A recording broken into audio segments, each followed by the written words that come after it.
Buenas noches nuevamente. Damos una fraternal bienvenida a todos a esta presentación de el tema que hoy desarrollará nuestra hermana Carolina Torres, a quien le agradecemos infinitamente su colaboración para hacer de este espacio, de estas sesiones de la Logia Blavatsky, un espacio de información que sea útil para nuestro desarrollo. Muchas gracias, Caro. El título de la ponencia de hoy es El origen del mal. Muchas gracias, bienvenida y adelante. He de decir que Carolina es de nacionalidad venezolana, actualmente vive en Panamá y que pertenece a la logia Aura de la Ciudad de México, por esas cuestiones administrativas y del asunto también de la Internet. Muchas gracias, Caro. Adelante. Bueno, buenas noches a todos, bienvenidos y gracias por acompañarnos. Como nos comentaba Enrique, pues hoy vamos a hablar sobre un artículo que se llama El origen del mal. Originalmente fue publicado en la revista Lucifer, en el volumen 1, el número 2, en octubre de 1887, de la página 109 a la 119. Posteriormente, fue publicado en la recopilación llamada Collecting Writing en el volumen número 8. Muchas interpretaciones han surgido en busca de una respuesta más o menos consensuada de cuál ha de ser la causa del mal y cuál debe ser nuestro comportamiento ante la realidad del mal. ¿Es el mal algo que Dios permite? ¿Tenemos nosotros responsabilidad moral frente al mal? ¿Es el mal una realidad determinada por el destino o por alguna fuerza sobrenatural que nosotros no podemos controlar o cambiar? Estas y otras preguntas se levantan en nuestra mente cuando se trata de lidiar con este tema.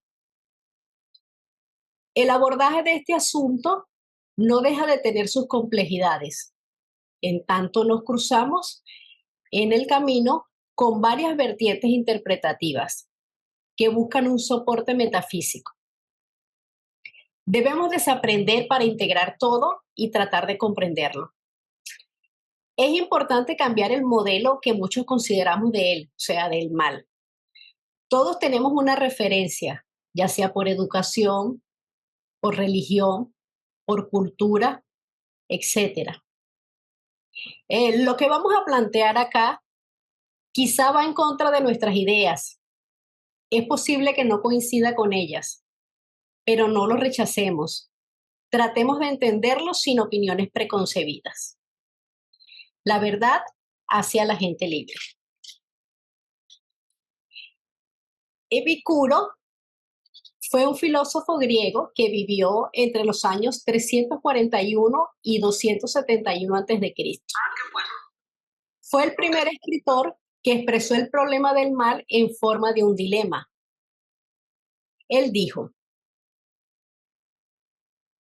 o Dios quiere quitar el mal del mundo, pero no puede, o puede, pero no quiere quitarlo,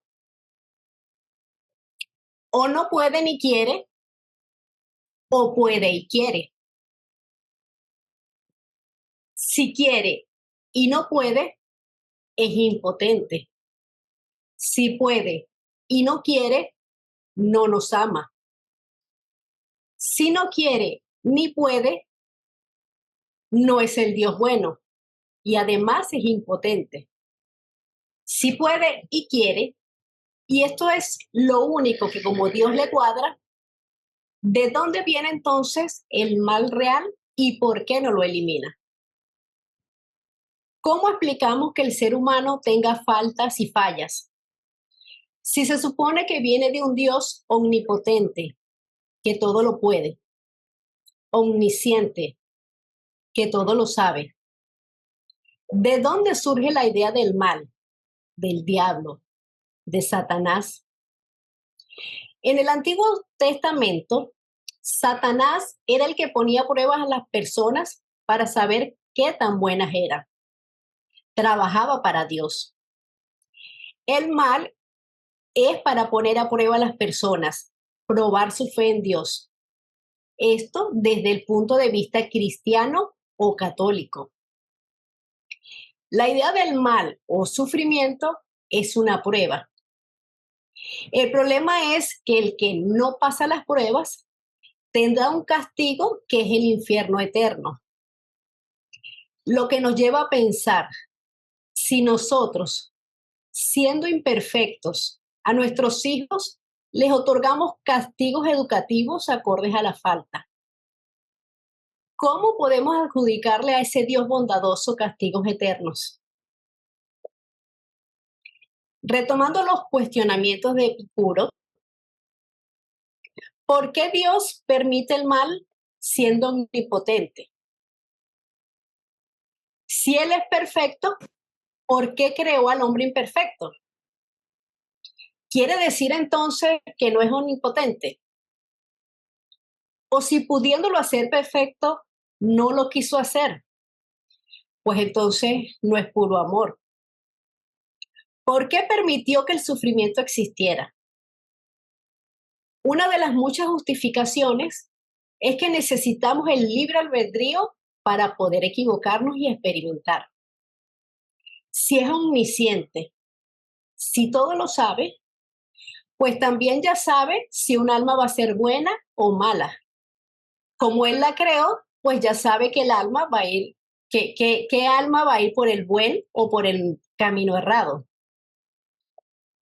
Muchas personas no tienen respuestas y dicen simplemente que no se puede explicar ni comprender, que es un misterio. Desde el punto de vista teosófico, todo esto puede explicarse de manera lógica. Hay hipótesis, hay ideas que pueden explicarse, pero al final cada quien sacará sus propias conclusiones. Lo primero que puede ayudarnos es reemplazar la palabra malo por las palabras incompleto e imperfecto. La filosofía teosófica postula un absoluto, el cual en sí mismo es incondicionado e inmanifestado, pero se manifiesta periódicamente en un universo objetivo y condicionado. Habiéndose transformado la homogeneidad en heterogeneidad, se crean naturalmente los contrastes.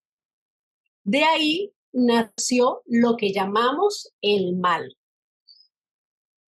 Las semillas del mal y del dolor fueron, por supuesto, el resultado y la consecuencia primera de la heterogeneidad del universo manifestado. Ellos, o sea, el mal y el dolor, no son sino una ilusión producida por la ley de contrastes, que es una ley fundamental de la naturaleza. Ni el bien ni el mal existirían si no fuera por la luz que ellos mutuamente se proyectan. Ya en el comienzo mismo de la manifestación, se establece un principio de dualidad o polaridad.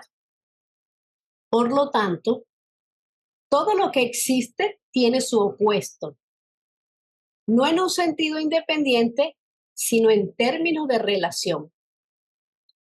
La maldad, al igual que la bondad, no existe en y por ella misma, sino solo en relación con su opuesto y con su contexto. En el absoluto, el mal es idéntico al bien. Un ser dotado de sabiduría puede ver tanto el bien como el mal, pero no siente que el mal es algo de lo cual deba escapar. Por lo tanto, lo llama simplemente el otro polo. La teosofía no acepta el creacionismo, como que de la nada un Dios creó algo o todo y además de manera completa. La idea y fundamento de la teosofía es que las formas evolucionan.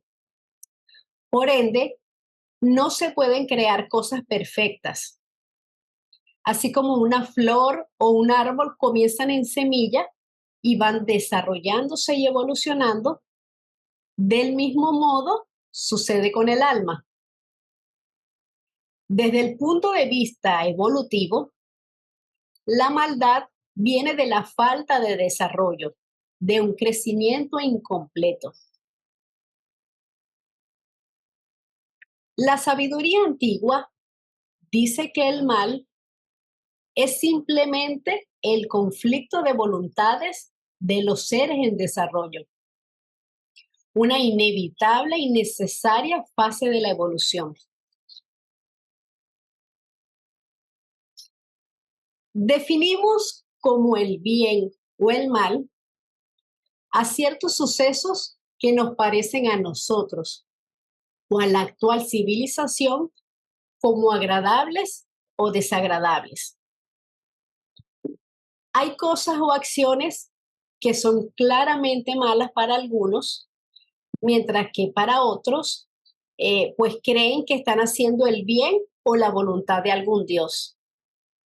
Tal es el caso de los terroristas que matan a grandes cantidades de personas o también de los niños pequeños que juegan a pisar hormigas y a pisar insectos y que por su propia inocencia e inconsciencia no lo ven como matar.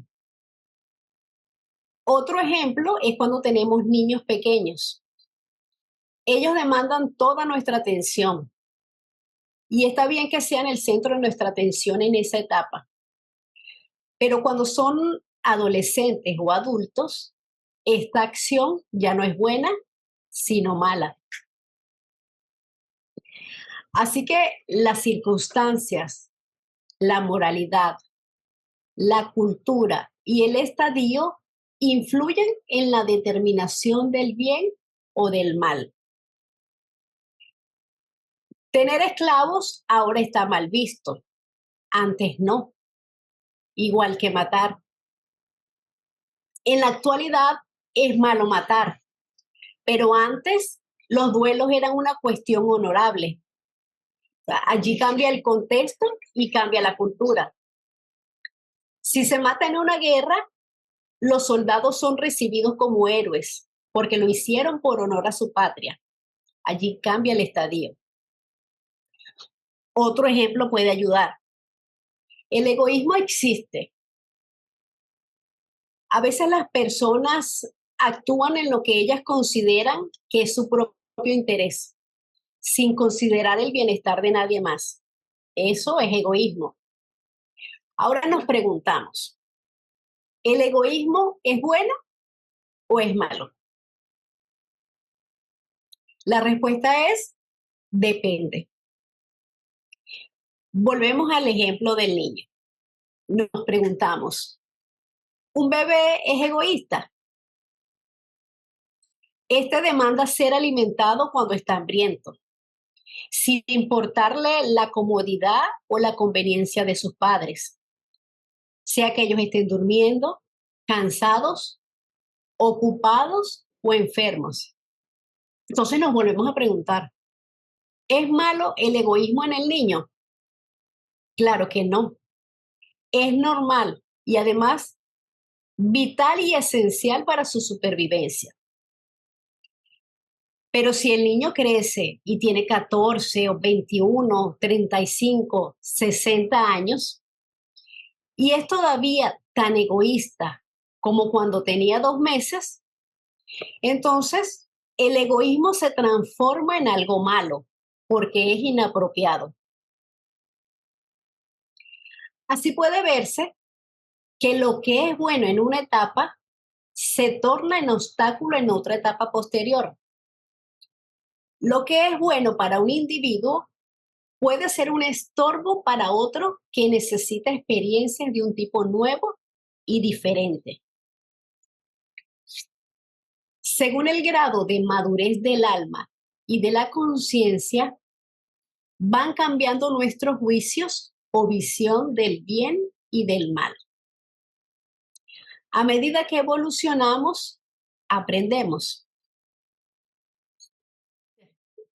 Por lo tanto, no es tan claro, fácil o sencillo la determinación del bien y del mal.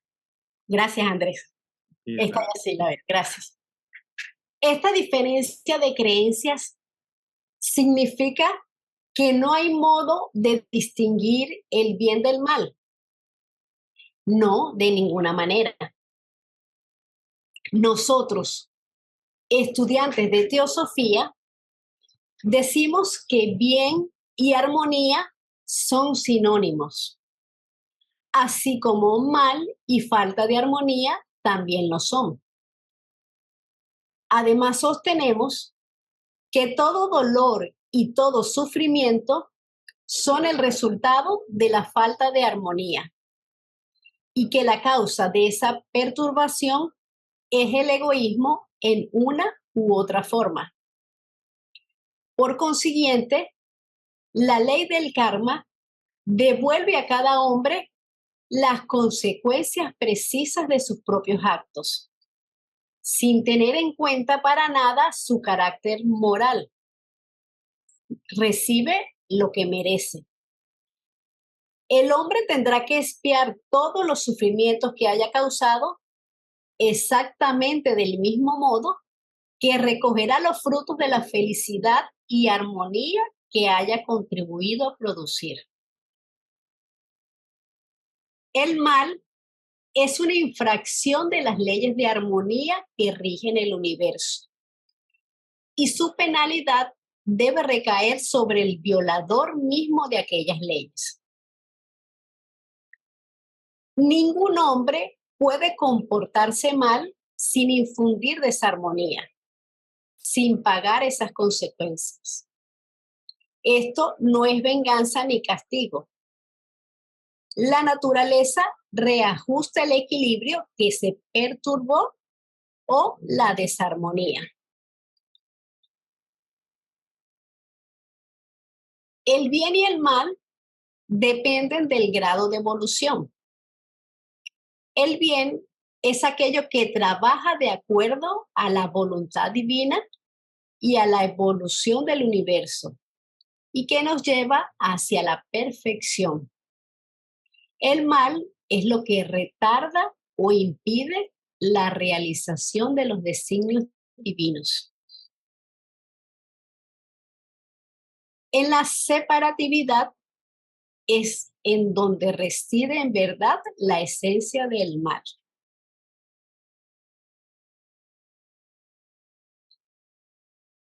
Todas las acciones que generamos van a tener un efecto o una consecuencia a través de la ley del karma, que es justa y equilibrada. Si causamos un sufrimiento, igual lo vamos a padecer, porque emitimos esa energía. A medida que se viven las experiencias, el alma aprende y evoluciona. La ley del karma es una doctrina que explica el origen del mal y ennoblece nuestros conceptos de lo que la justicia divina e inmutable debe ser, en lugar de degradar la deidad desconocida e incognoscible, convirtiéndola en tirana, caprichosa y cruel.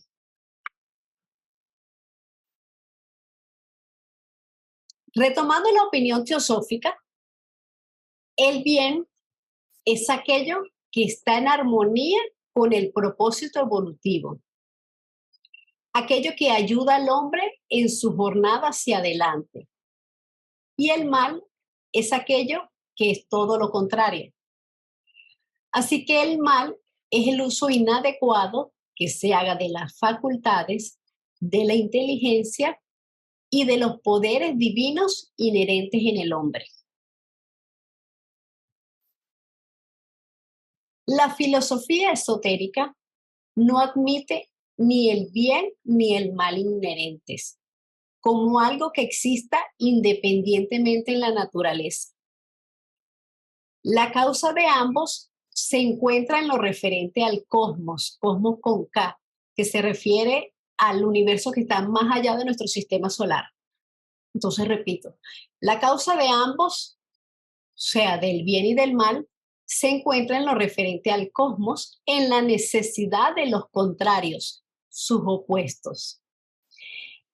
Y con respecto al hombre, el bien y el mal está en su naturaleza humana, su ignorancia y sus pasiones. El mal debe necesariamente habitar en el plano físico, pues allí tiene su propio dominio. Su campo de acción es la tierra, donde habitan los humanos, no el cosmos con K. El mal es una característica natural en el hombre físico y se convierte en una maldición solo para el ignorante. Es un favor para el hombre espiritual, puesto que hace que vuelva a la recta senda y le lleva al descubrimiento de otra verdad igualmente fundamental. Y es que todo en este mundo es solo preparatorio por ser transitorio.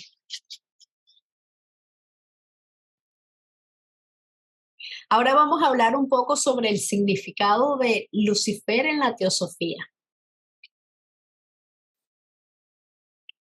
Entonces vemos que en las enseñanzas teosóficas, el portador de la luz, Lucifer, es nuestro principio mental, nuestra autoconciencia individual y chispa de inteligencia, la cual fue despertada en la humanidad en el período medio de la tercera raza raíz, también conocida como la época de Lemuria.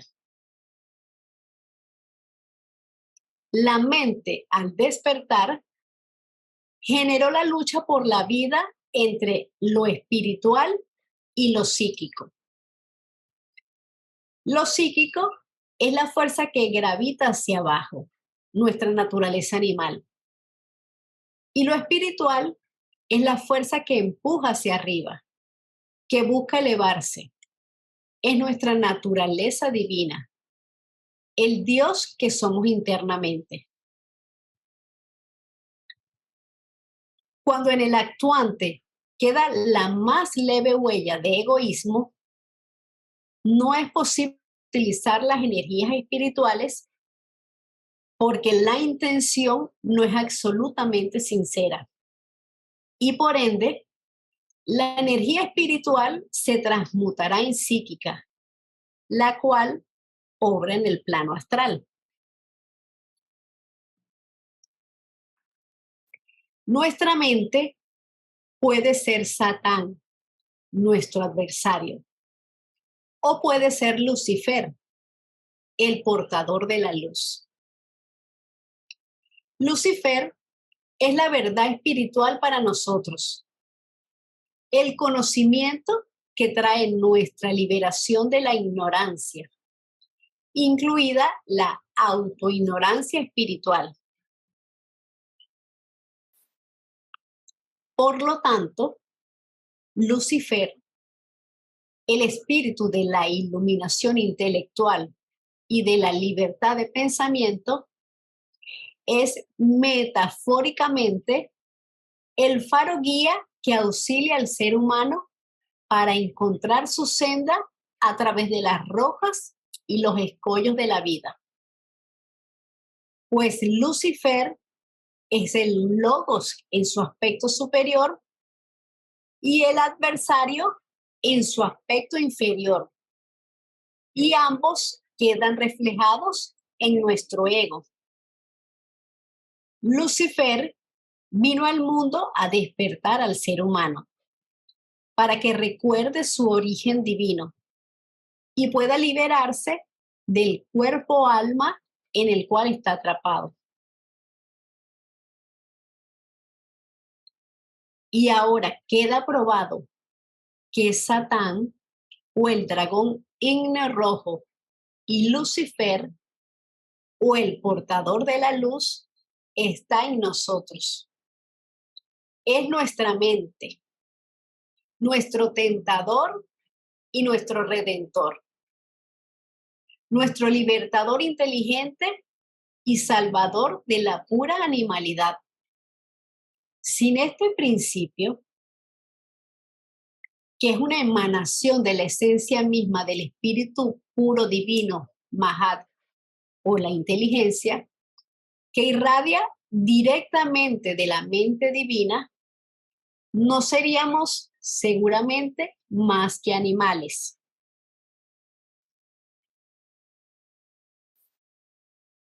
HPB dijo que teníamos que mantener en mente dos verdades.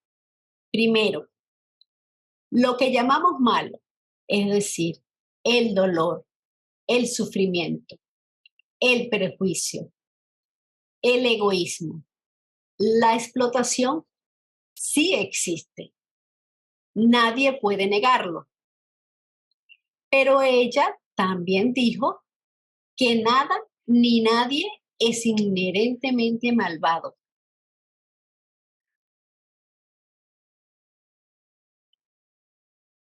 ¿De dónde viene el mal o el demonio?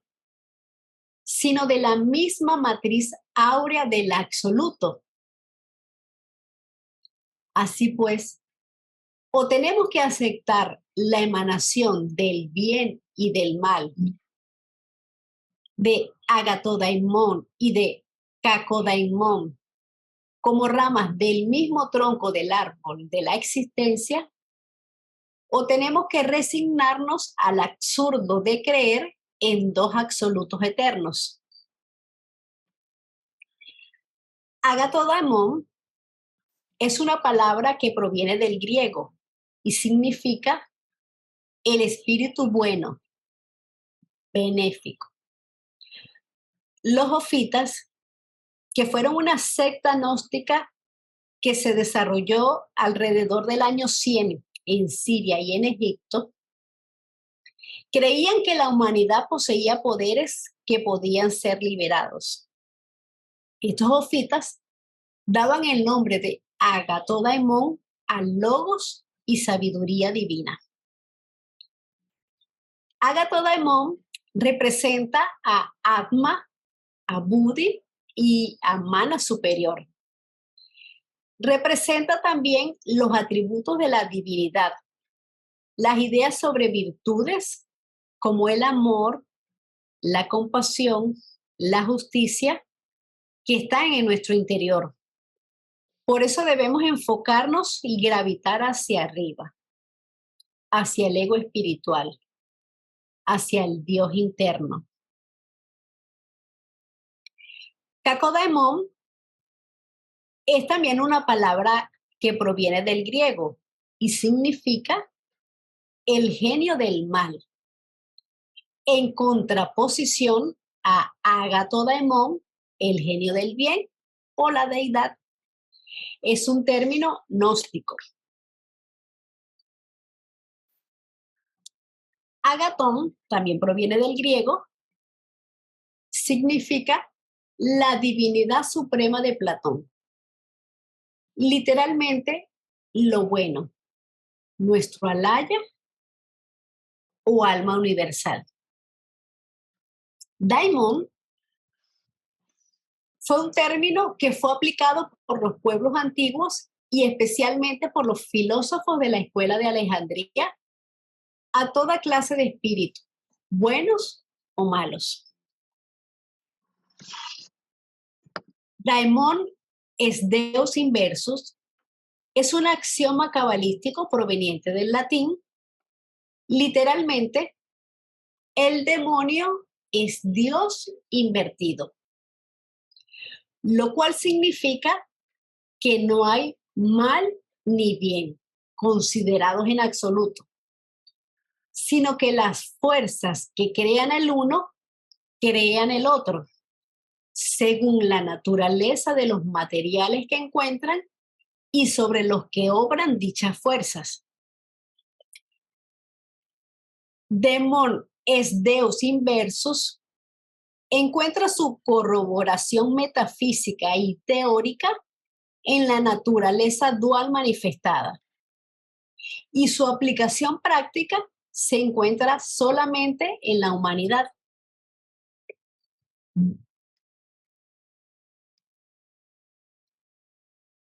El mal auténtico procede de la inteligencia humana y su origen reside enteramente en el hombre racional, que se disocia de la naturaleza.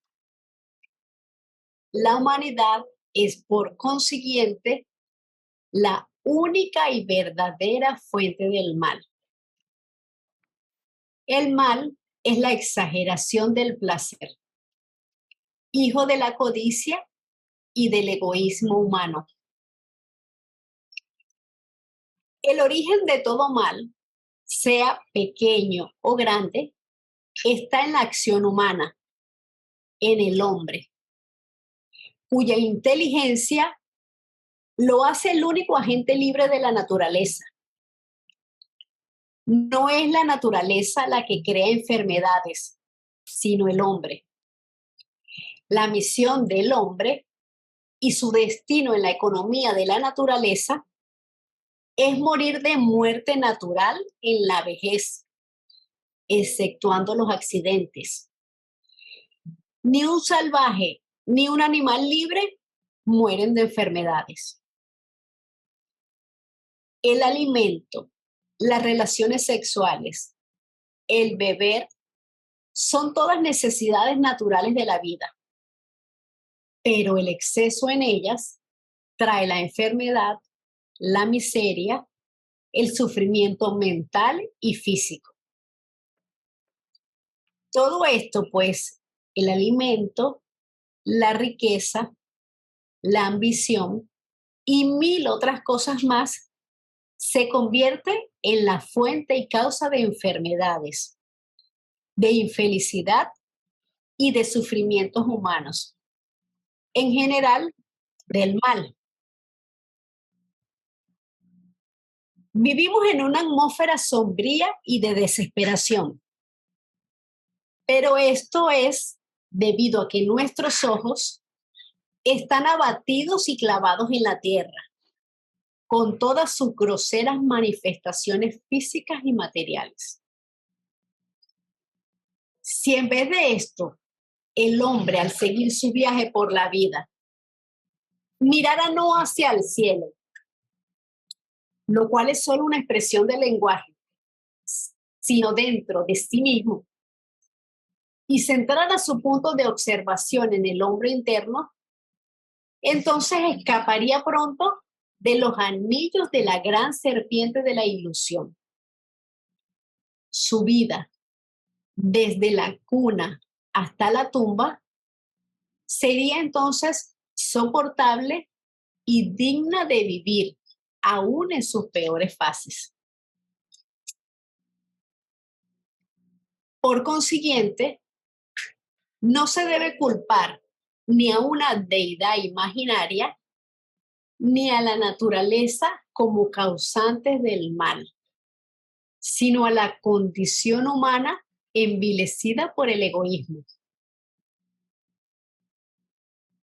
El hombre tiene el don de escoger, tiene la capacidad de formarse juicios, que idealmente han de ser cada vez más rectos para distinguir entre lo que le ayuda en el camino ascendente y lo que le estorba en su progreso.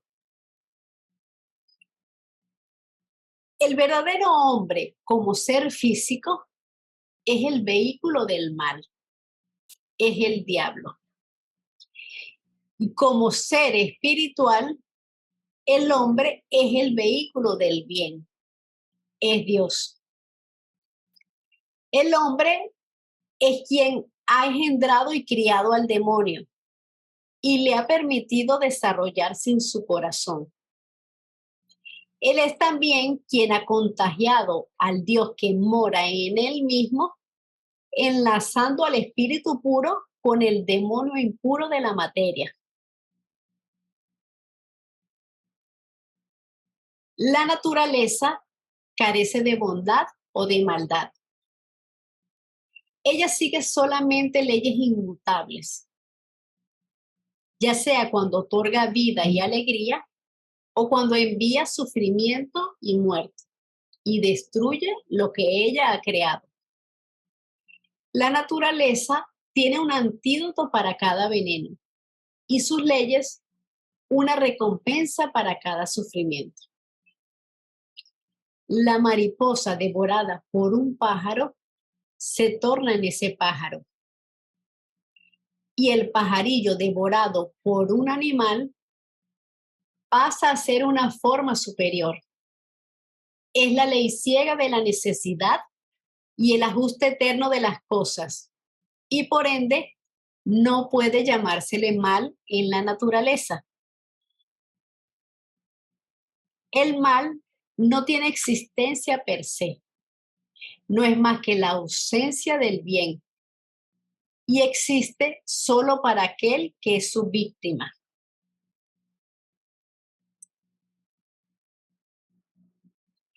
En los animales, estas fuerzas están equilibradas.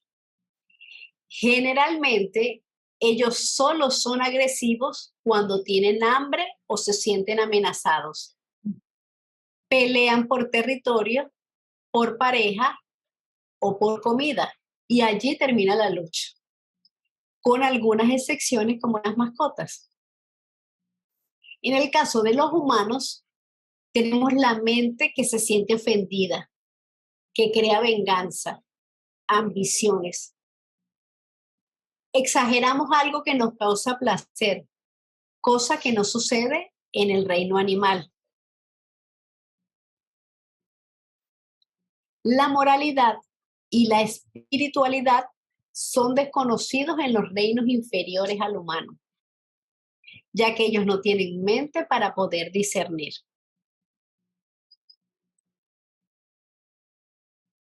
Ahora vamos a hablar sobre la serpiente como símbolo atribuido al mal. En el principio, los símbolos del bien y del mal eran abstracciones, luz y tinieblas. Más tarde, sus tipos fueron elegidos entre los fenómenos cósmicos más naturales y siempre repetidos periódicamente, es decir, el día y la noche.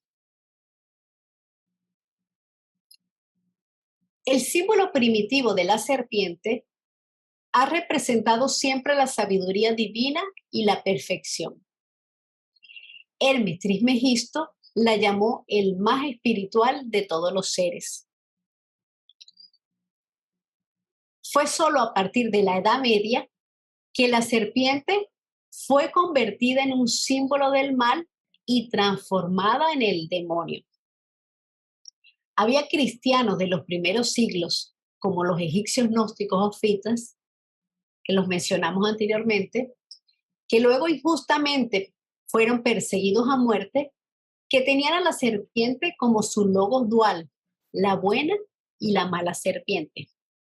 De hecho, su nombre, Ofitas, en griego significa serpiente, y la veían como una figura positiva y de gran importancia por su conexión con el árbol del conocimiento del bien y del mal. Desde entonces, la serpiente tiene dos representaciones. La primera es la sabiduría divina, es la perfección, el símbolo del más alto conocimiento, la inmortalidad, y es la que opera en la región espiritual.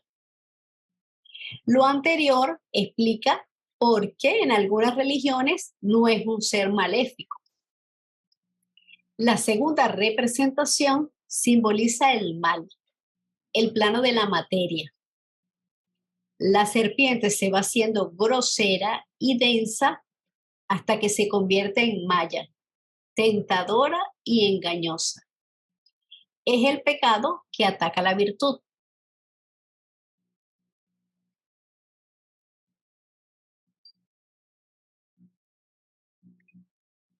La teosofía no se concentra en la vileza del pecador, sino en la potencialidad de santidad en todos nosotros. Esto nos sugiere que más que perder nuestro tiempo viendo lo peor en el universo, en otros y en nosotros mismos, o tratando de pretender que las cosas malas no existen, debemos más bien elevar nuestra conciencia hasta el nivel donde el mal no puede expresarse.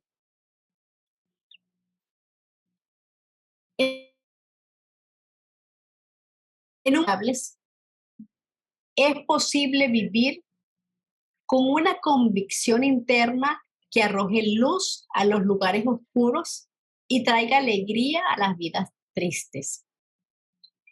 La paz viene cuando aceptamos la naturaleza del mundo, la naturaleza del esfuerzo, de la lucha, con un sentido de desapego inegoísta, confiando en que el amor vencerá al odio y el orden al desorden.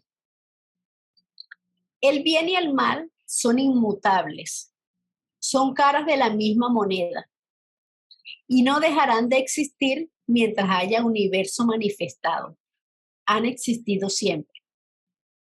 Los opuestos son idénticos en realidad, diferenciándose solo en su gradación. La fuerza física se adquiere usando los músculos del cuerpo contra algo que le representa resistencia. De modo similar, se fortalece la fibra moral superando el mal. Por tanto, reconocer el papel del mal es importantísimo. La experiencia nos va enseñando que el dolor viene cuando obramos mal y de este modo adquirimos la importante virtud del discernimiento. Aprendemos que lo que es bueno en dosis pequeñas se vuelve malo en dosis mayores.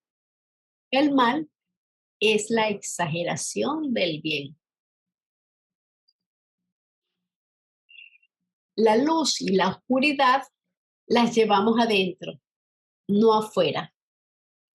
Unirlas e integrarlas a la unidad es el verdadero proceso de la evolución en el ser humano.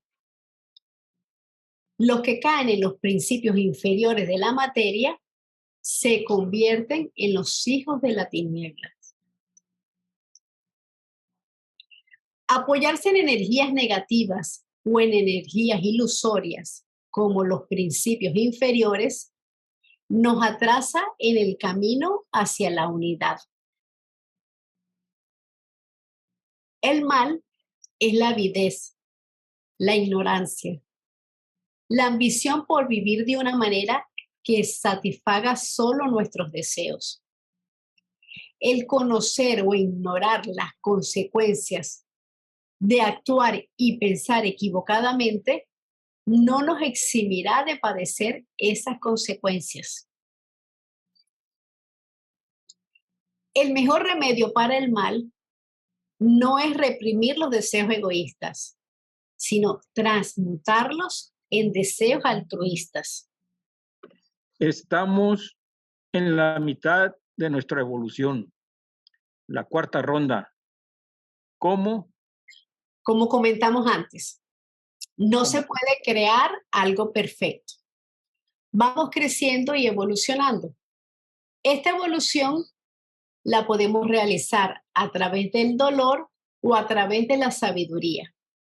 Pero generalmente aprendemos solo por el dolor, porque aún no hemos entendido que el camino más apropiado sería a través de la razón y del amor.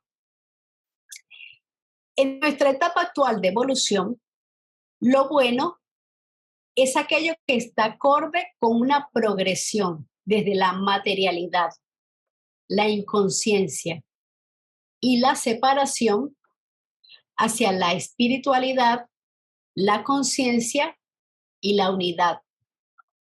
Desde el egoísmo, la ignorancia, la coerción y la discordia, hacia el altruismo, el conocimiento, la libertad y la armonía.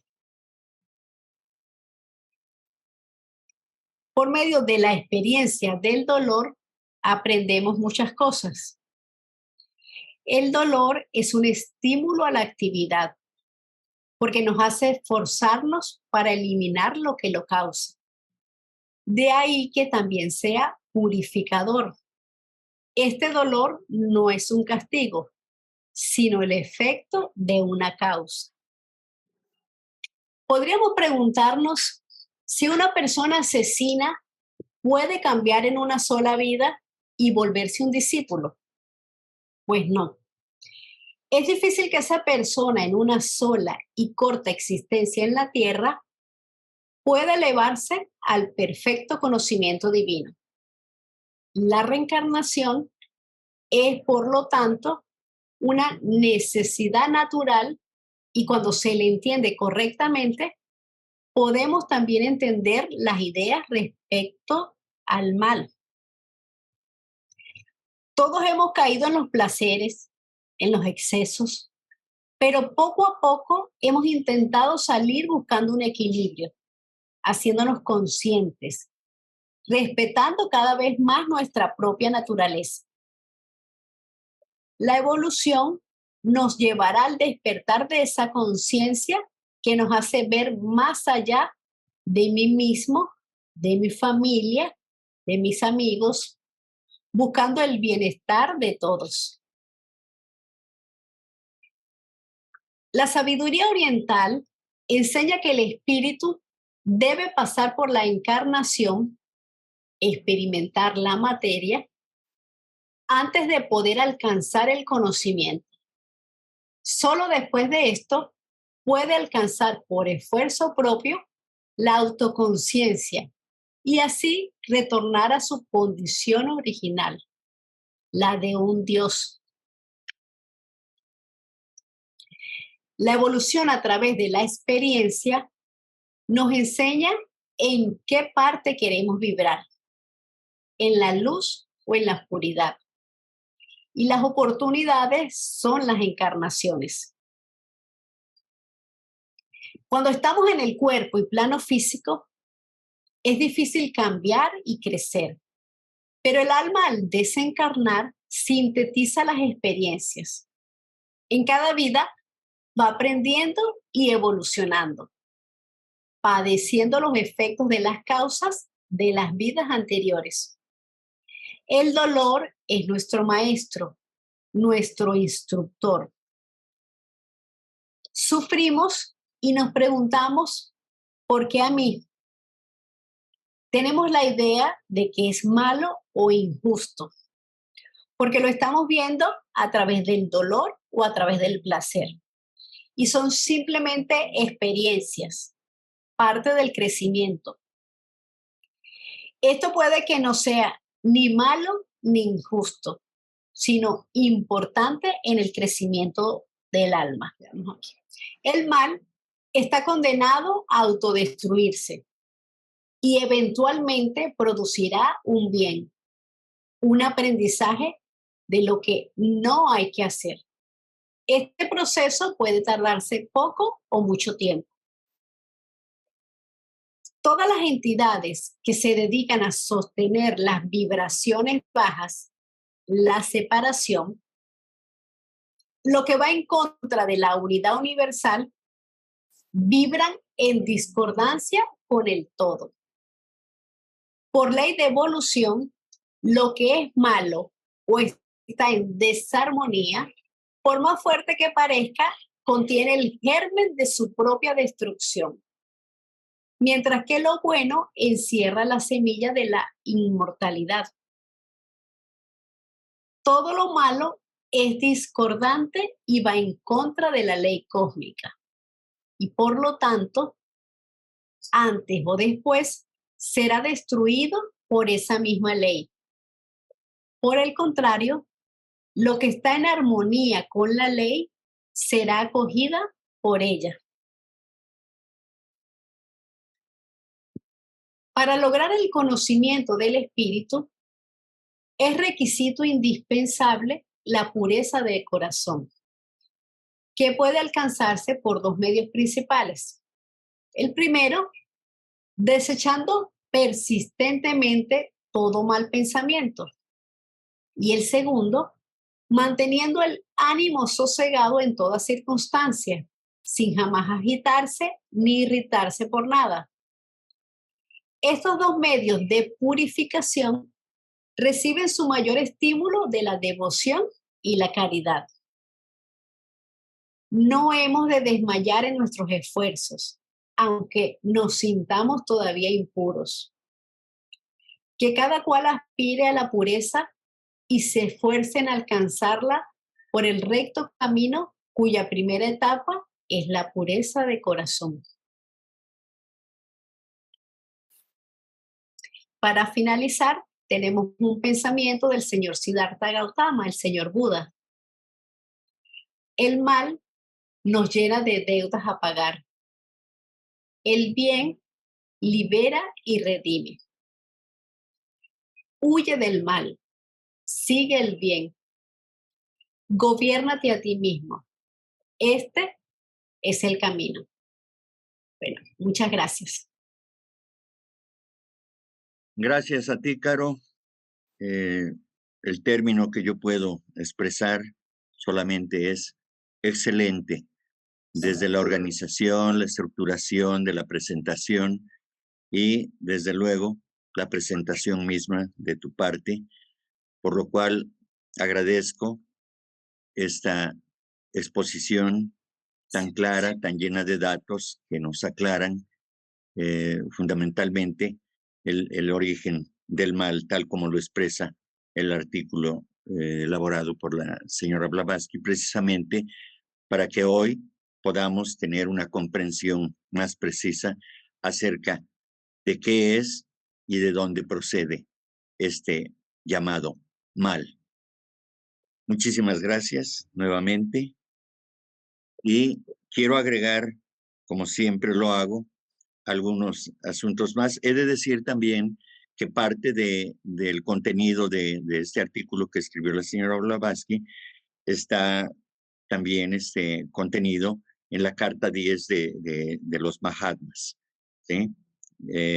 Coincidimos plenamente, ¿verdad? En alguna parte de la carta también habla del mal de la siguiente manera.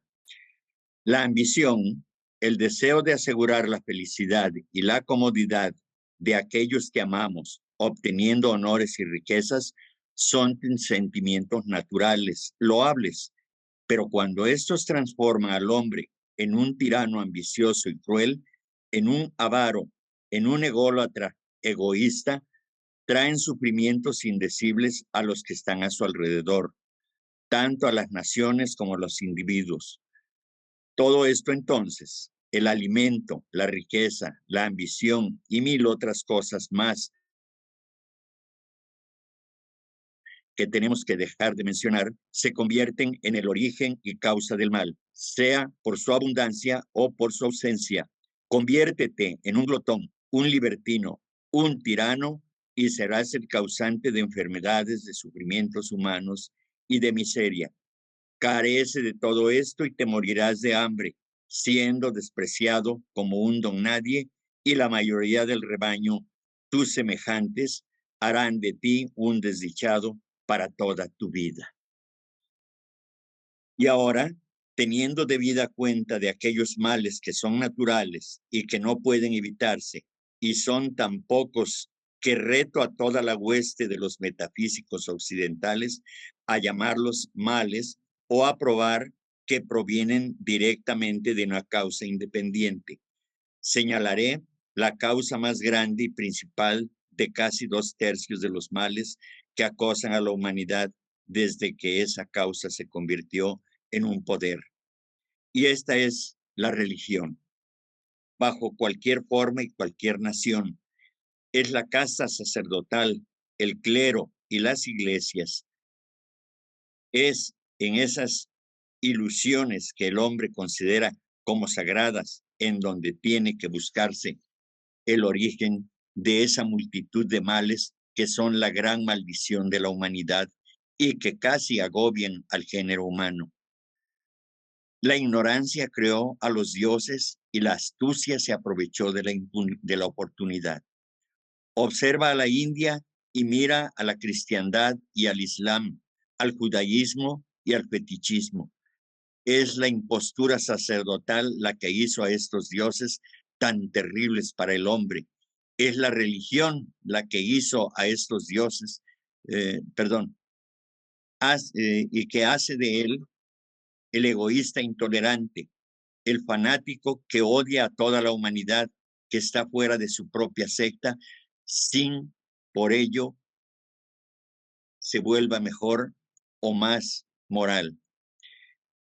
Es la creencia en Dios y en dioses lo que convierte a 2/3 de la humanidad en esclavos del puñado de los que engañan bajo la falsa pretensión de salvarla. ¿No está el hombre siempre dispuesto a cometer cualquier clase de mal si se le dice que su Dios o dioses exigen el crimen? Víctima involuntaria de un Dios ilusorio, vil esclavo de sus astutos ministros.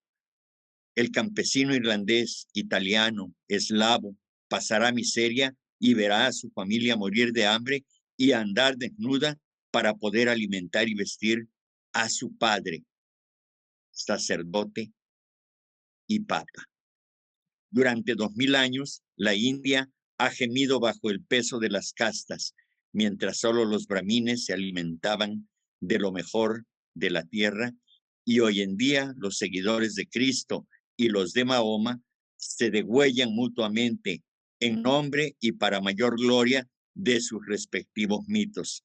Recuerda que la suma de la miseria humana nunca disminuirá hasta el día en que la mejor parte de la humanidad destruya en nombre de la verdad, de la moralidad y de la caridad universal los altares de sus falsos dioses. Finalmente, dice el maestro, cuando la naturaleza real de las cosas se hace clara para el Bhikshu, es decir, el discípulo del Buda, en meditación todas sus dudas se desvanecen, puesto que ha aprendido qué es esta naturaleza y cuál es su causa. De la ignorancia surgen todos los males. A partir del conocimiento llega la cesación de una masa de miseria y entonces el Brahman en meditación se yergue y dispersa las huestes de Mara, como el sol que ilumina el firmamento. Eso es todo. Muchas gracias nuevamente, Caro. Muchas gracias a todos y abrimos la sección de preguntas y respuestas o aportaciones que deseen hacer al respecto de lo que nos acaba de exponer nuestra hermana Caro. Gracias. Gracias a ti, Enrique, por la oportunidad. Ricardo, te escuchamos. Sí, Carita, muchas gracias. Oye, pues qué clasesota nos has dado. Estoy muy agradecido por tantos conceptos tan bien explicados y me gustó muchísimo tu cadencia, la cadencia que tuviste a lo largo de tu exposición. Creo que fue con el ritmo y la velocidad muy adecuadas que nos permitiste digerir los conceptos más convenientemente y por lo menos a mi paso, porque obviamente son conceptos que se necesitan reflexionar y más de una vez, ¿no? Creo que apunté varias cosas, pero creo que me quedo con muchas y dentro de lo que creo que fue más contundente, o al menos para mí es, me doy cuenta que otra vez como nuestra condición de seres humanos y de seres no perfectos, y de que todavía nos falta mucha evolución por delante, cómo seguimos muchas veces etiquetando al mal con los lentes de nuestros condicionamientos, ¿no? De nuestras dualidades, de etiquetar a las cosas que nos suceden, a los eventos que nos suceden como que esto es bueno o esto es malo. Esto lo deseo, esto no lo deseo. Y cómo nos has explicado a través de los conceptos de la maestra Blavatsky, cómo nos deja ver que el mal, pues inherentemente no es mal, ¿no? Sino que diríamos yo lo tomo o lo interpreto como el segundo logos, ¿no? Por ejemplo, el espíritu y materia, ¿no? La fuente de la dualidad, pero si te das, pues el segundo logos viene del absoluto, ¿no? Entonces ahí nos explicaste cómo en realidad en el absoluto está el bien y el mal, pero otra vez le llamamos bien o mal porque nos ponemos los anteojos de esos condicionamientos y esas cuestiones culturales y esos contextos que traemos, ¿no? Y entonces me encantó todo lo que dijiste y también me gustó mucho cómo cerraste diciendo que el mal por sí mismo pues está destinado a destruirse, que el bien es lo que va a prevalecer y cómo en la medida en que vamos evolucionando y nuestra conciencia se va expandiendo, cómo nuestro concepto de ese mal va cambiando y va cambiando hacia una evolución en el aspecto de la sutilidad. Y por último, ya cuando nos decías de la pureza de corazón, también me quedo con estas enseñanzas, por ejemplo, tratar de irritarnos menos, tratar de pensar mejor y finalmente el pensamiento del señor Buda al final ejemplar. Muchas gracias, Carito. Ay, gracias, Ricardo, por tus comentarios, pues que son muy bonitos. Y sí, estamos siempre condicionados y así juzgamos lo que es bien y mal, pero los juicios al final pues son pasajeros. Y en la naturaleza humana pues el mal es lo que denota solo la polaridad de la materia con el espíritu. Pero más allá de nosotros, de los hombres, de la humanidad, en el cosmos, pues todas las operaciones las dos fuerzas crean armonía, no hay desarmonía, son simplemente fuerzas contrarias y producen una armonía, como lo hacen la fuerza centrípeta y centrífuga, que siendo mutuamente independientes, pues interdependientes, son necesarias la una para la otra a fin de que cada una de ellas pueda existir, porque si una se destuviese, pues la acción de la otra se convierte inmediatamente en destructiva de sí misma. Entonces, eso es lo que también tenemos que reflexionar, que somos nosotros como humanidad los que creamos ese mal y que todo está basado en el egoísmo. A medida que seamos más amorosos, con más compasión, pues vamos a ir desarrollándonos. Pero eso también nos da que estamos incompletos, estamos imperfectos, estamos creciendo y evolucionando. Y teóricamente, cada vez que encarnamos deberíamos ser mejores y ir evolucionando. Y muchas gracias, Ricardo. Gracias, Carita, a ti.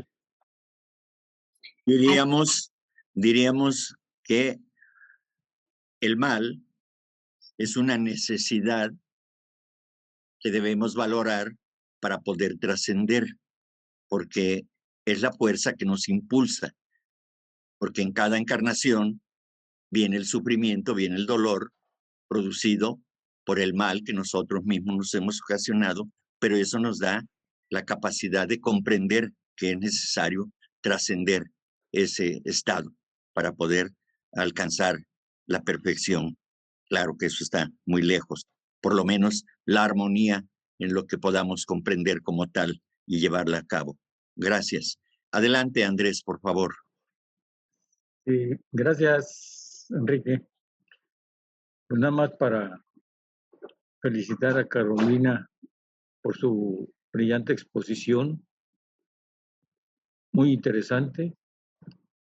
Y al principio nos dijo que Lucifer es la luz y también nos explicó de que pues, hay que hacer el bien, hay que estar en armonía. Y pues muchas gracias por la exposición a a ti, Enrique, y a Carolina por su brillantísima exposición, y no tengo más palabras más que agradecerles y felicitarlos a los dos. Y Carolina, mis respetos, mi consideración y mi admiración por tu brillante exposición. Muchas gracias. Ay, muchas gracias, Andrés, por tus palabras. Y sí, es curioso lo del término de Lucifer, que quizás la Iglesia Católica, que volviendo al mismo término, lo sataniza, porque incluso hubo un papa que se llamó Lucifer y había ¿cómo se llaman? Como los que estudian, que se llamaban luciferianos, un grupo de estudiantes para sacerdotes. Bueno, no sé cómo se llama eso, como para Una estudiar. orden. Una orden. Una orden. Una Una orden que orden. se llamaba luciferianos. Luciferiano. Luciferianos. Entonces es bien curioso todo eso, y después cómo la iglesia, por quizás conveniencia, manipulación, etcétera, pues ya ahora Lucifer lo condena a lo malo. Pero ahí también va la dualidad que tenemos en nuestra mente, en la mente inferior y en la mente superior. Entonces ahí, cuando estamos hablando de mente superior, pues es Lucifer, es lo que nos eleva. Y cuando estamos hablando de la mente inferior, pues es el Satanás, el adversario. Es el que nos empuja a nuestros deseos animales, a nuestros deseos más bajos y puros, guiados por el egoísmo. Gracias, Andrés. Adelante, Sí. Pati. Hola, buenas noches, Caro. Muchísimas gracias por esta información. Estuvo muy interesante. Muchas gracias por recordarme, porque al final de cuentas, en teología cristiana nos han enseñado esa parte, que realmente lo que es Lucifer, que fue un ángel caído del cielo por quererse comparar con nuestro Señor Jesucristo, al final de cuentas fue despojado hacia la tierra, pero él sigue trabajando para él. Independientemente de las pruebas que emite, a cualquier prueba que se nos presenta en la vida, no es buena ni mala, sino simplemente es un aprendizaje. Y ahí me hiciste recordar algo muy interesante, que hay que tener mucha fe y certeza de que las cosas van a suceder para nuestro bien y sobre todo para nuestro aprendizaje. Muchas gracias. Gracias a ti, Pati. Y así es, pues, lo que pasa es que todo lo enfocamos desde el placer o el dolor, pero tenemos que verlo más como experiencias que son importantes para el crecimiento del alma. Y claro, todo guiado y basado por el karma, porque todo lo que hemos hecho en esta y en las infinitas encarnaciones que tuvimos anteriores, pues van a repercutir en esta y en todas las subsiguientes. Por eso es que tenemos que guiarnos por el bien, como dice el bien sin mirar a quién, simplemente porque es lo correcto. Gracias, Pati. Adelante, Chuy. Qué gusto. Gracias, compañero Sánchez y Caro. Pues para mí es un placer escuchar a Caro que en tan poco tiempo de estar de estudiante de teosofía, pues a mí y a muchos nos ha rebasado su brillante estudio y avance que ha tenido en esta carrera. Pareciera como que el mal la está persiguiendo, pero está alcanzando el bien. Y pues el mal, como por ahí lo comentó Enrique, es un mal necesario, ¿no? Que yo creo que nunca se va a acabar, como dice Enrique, porque siempre debe de existir para poder haber un equilibrio, ¿no? Y muchas felicidades a los dos. Yo no había escuchado a Carolina en una exposición. Es mi compañera y mi escudera en ciertos eventos, y es un placer tenerla como compañera, y ahora la vine a ver en otra faceta. Felicidades, Caro. Ay, muchas gracias, Chuy. Sí, somos ahí, compañeros. Muchas gracias. Gracias por tus palabras. Y bueno, sí, aquí soy muy nuevecita en la teosofía, pero es algo de verdad que agradezco que haya llegado a mi vida en esta encarnación. porque de verdad que es algo maravilloso. Y sobre todo está rodeado no solo de conocimiento, sino de personas tan lindas, con tan buena energía y tan lindos corazones. Muchas gracias. Adelante, Salomón. Perdón, antes de Salomón, yo quisiera decir algo respecto de lo que comentó Patti en el sentido de la interpretación que da la teología cristiana. En teosofía no se comparte ese pasaje, como lo explicó Patti.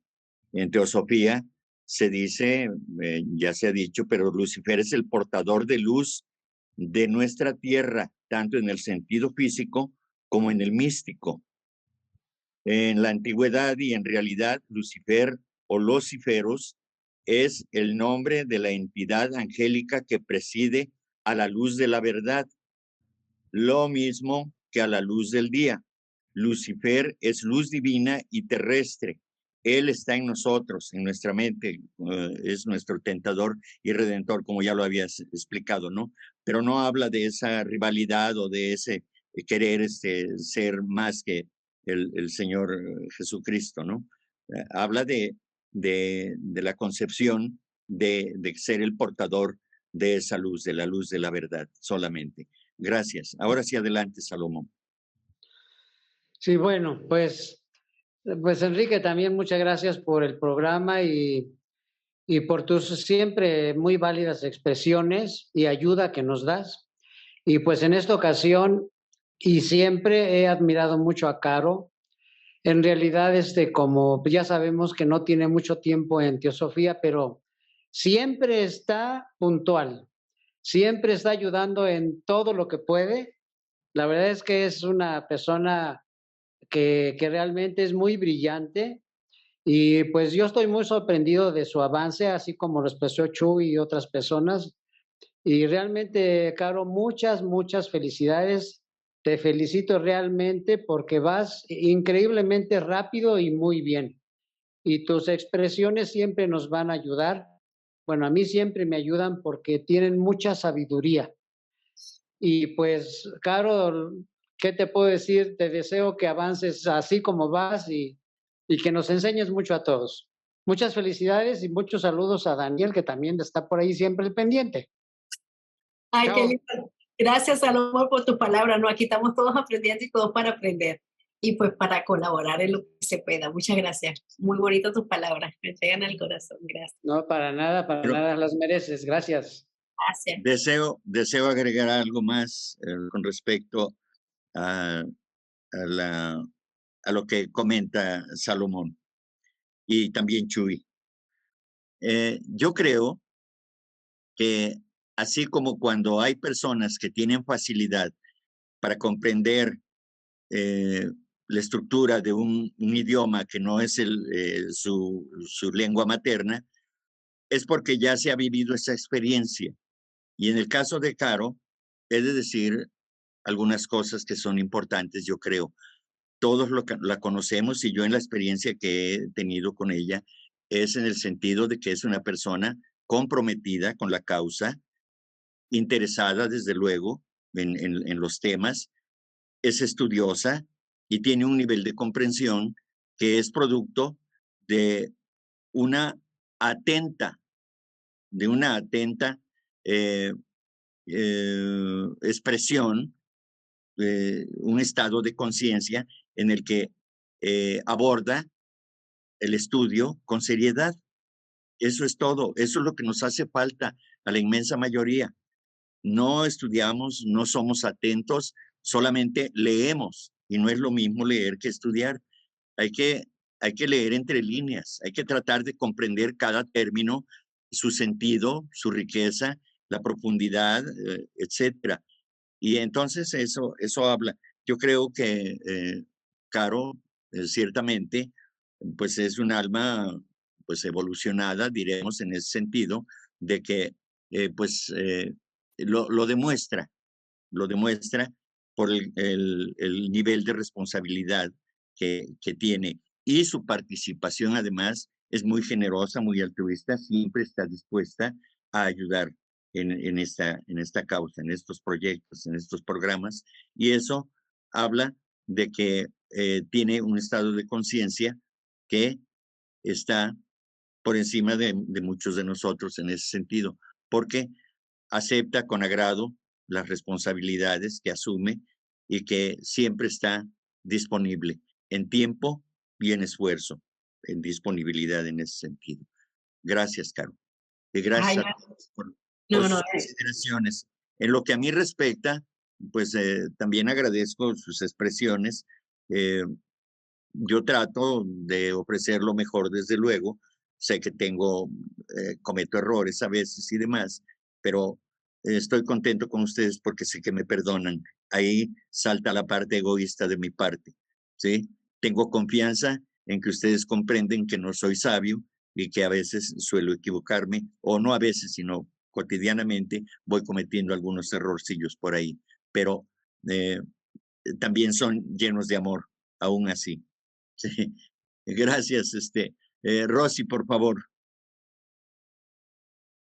Muchas gracias, Enriquito.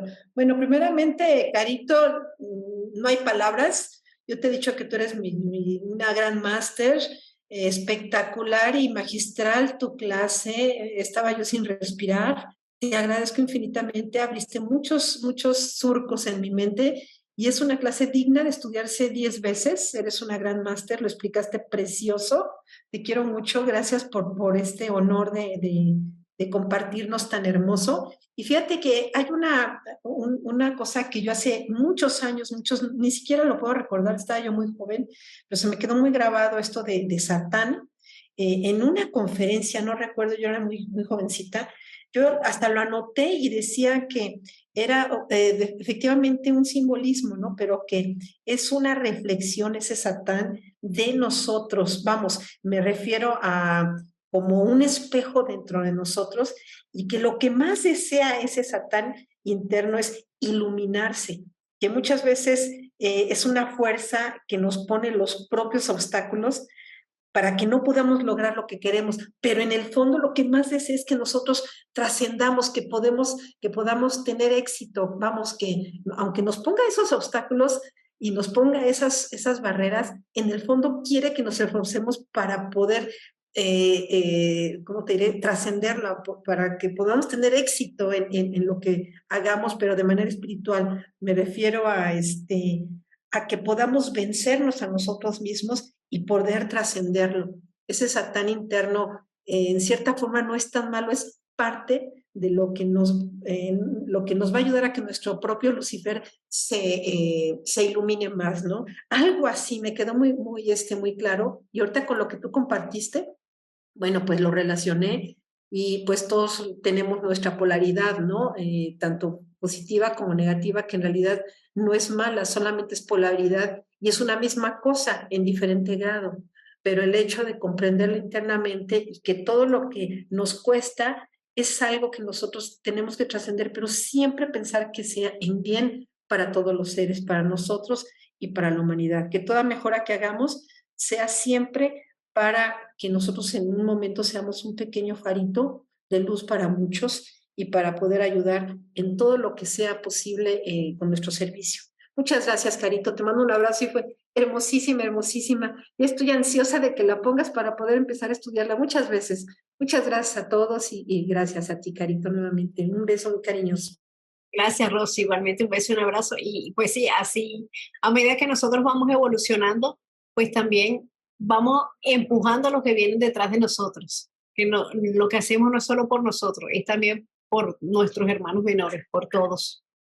Vamos empujándonos. Así como los que están más avanzados que nosotros nos van alando, cada uno va haciendo su papel en pro de la evolución y el bienestar de todos.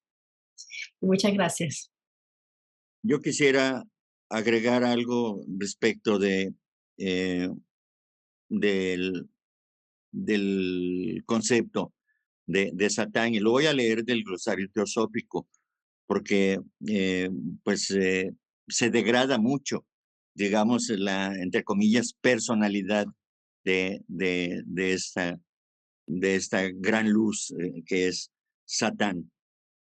Entonces, ya saben ustedes que la señora Blavatsky no tiene consideraciones para decir las cosas con claridad. Entonces, en el glosario quedó expresado de la siguiente manera. Seguramente no hay punto alguno en que se vea de un modo tan manifiesto a qué absurdos extremos pueden conducir las erróneas interpretaciones de ideas y doctrinas primitivas. El Satán de la teología occidental, con todo el horror dogmático del tal ficción, es hijo de una interpretación viciosa que ha desfigurado por completo uno de los conceptos más ideales y profundamente filosóficos del pensamiento antiguo. Las leyendas de los ángeles caídos y de las guerras en el cielo son de origen puramente pagano y proceden de la India y de la Caldea. Dichas guerras se refieren a luchas de ajustamiento espiritual, cósmico y astronómico, pero principalmente al misterio de la evolución del hombre, tal como es en la actualidad. El clero de todas las religiones dogmáticas consideran a Satán como enemigo de Dios, ángel rebelde, ángel del mal o espíritu de las tinieblas. Pero una vez deja de ser considerado según el supersticioso y antifilosófico espíritu de las iglesias, Satán viene a convertirse en la grandiosa figura de un personaje que del hombre terrestre hace un hombre divino, que le da durante todo el dilatado ciclo del Mahakalpa la ley del espíritu de vida, que le libra del pecado de la ignorancia y por lo tanto de la muerte.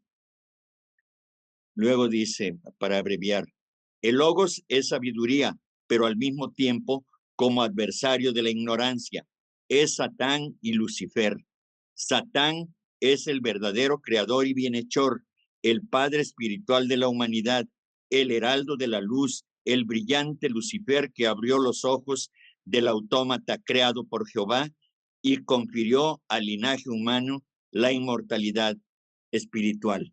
Es muy largo todo esta definición, pero por otro lado en la doctrina secreta, si mal no recuerdo, dice que Satán es la representación de las tenebrosas tinieblas, es decir, de la verdadera sabiduría cósmica más profunda, más elevada, más pura. Es eso, esa es la representación de Satán en su origen.